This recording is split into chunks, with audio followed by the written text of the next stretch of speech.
All right, on Saturday, Iran witnessed the lowest ever voter turnout for its presidential election as many shunned the poll, believing that the election was, well, it was in the bag already for the hardliner, Ebrahim Raisi, who won clearly with 62% of the vote. Now, he set himself up becoming the second highest ranking official in the country after the supreme leader of the Islamic Republic.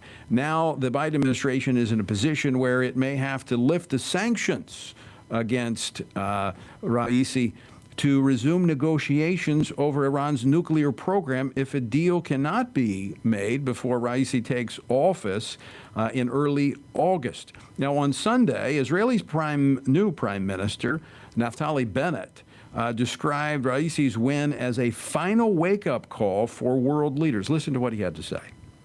Raisi's selection is, I would say, the last chance for the world powers to wake up before returning to the nuclear agreement and to understand who they're doing business with. These guys are murderers, mass murderers.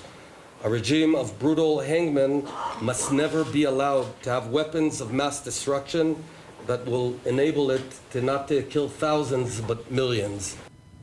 With me now to talk about this and more, former Congressman Ted Poe, who represented Texas's 2nd Congressional District and served on the House Foreign Affairs Committee and the Judiciary Committee. Ted, welcome back to the program. Good to talk to you, Tony.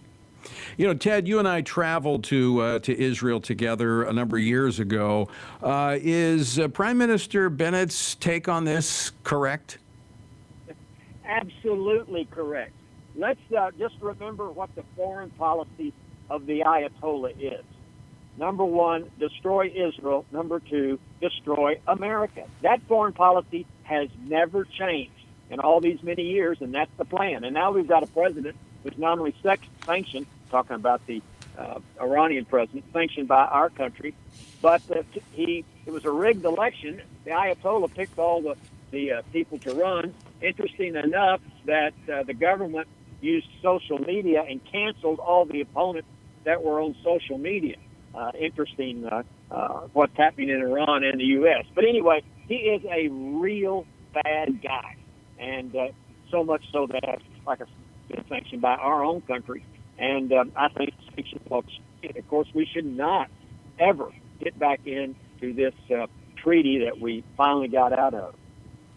I find it interesting to see who congratulated him for his win and those who expressed concern over the win. You look at some of these different national leaders, for instance, President of Turkey, President Erdogan, congratulated Raisi on his victory, saying he believed cooperation between the two neighbors would become stronger.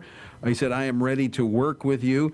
Syria's President Bashar al-Assad congratulated Raisi on his victory and said he was keen to work with the new president to strengthen the ties. Russian President Vladimir Putin congratulated Raisi and expressed hopes for, quote, further development of a constructive bilateral cooperation. But then you turn, and Hamas, we congratulate the Islamic Republic of Iran for success, this is hilarious, for the success of the democratic process.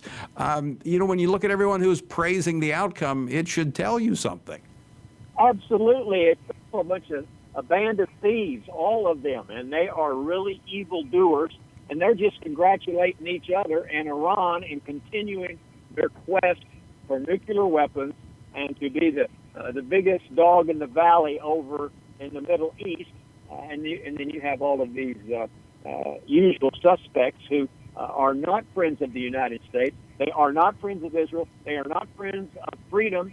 They are enemies to all of those that I just said. And so no wonder they're patting each other on the back.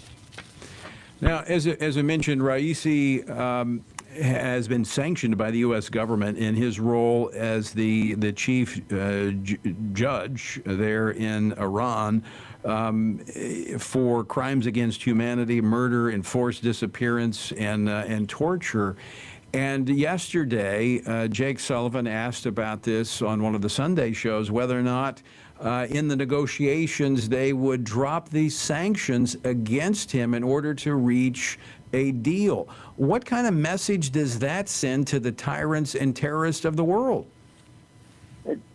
Well, if we do that, the U.S. does that, the tyrants and especially the ones in Iran will be singing and dancing in the streets. That's exactly what they want to hear.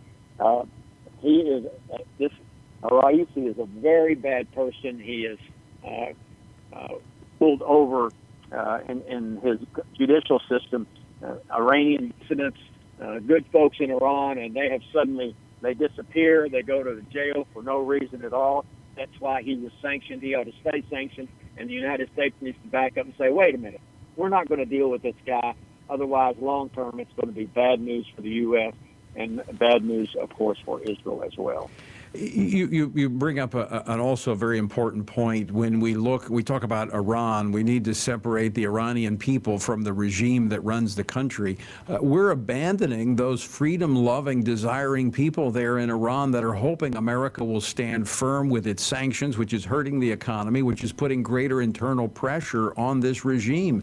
If we fold now, those people that have been standing for freedom there in Iran, suffering the penalty, they'll feel abandoned.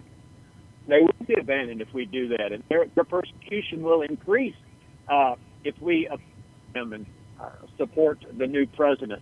And just to reiterate what you said, the Iranian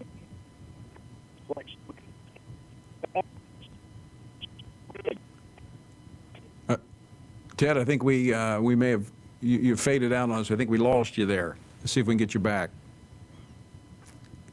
Well, I think we may. Let's see if we can reconnect with him. But it is clear that what we're looking at here is an administration that is negotiating from weakness rather than strength. Now, remember, the Obama administration, they cut the deal, made this arrangement, gave millions of dollars to Iran, released them from the crushing sanctions that had been on them. But Trump came back in, pulled out of the deal, and put new sanctions on, and it's working. Their economy, they're struggling. They want out from underneath of these sanctions. That will take the pressure off, and we will literally we'll abandon those who are there that want to see Iran a free country and do not support this repressive regime.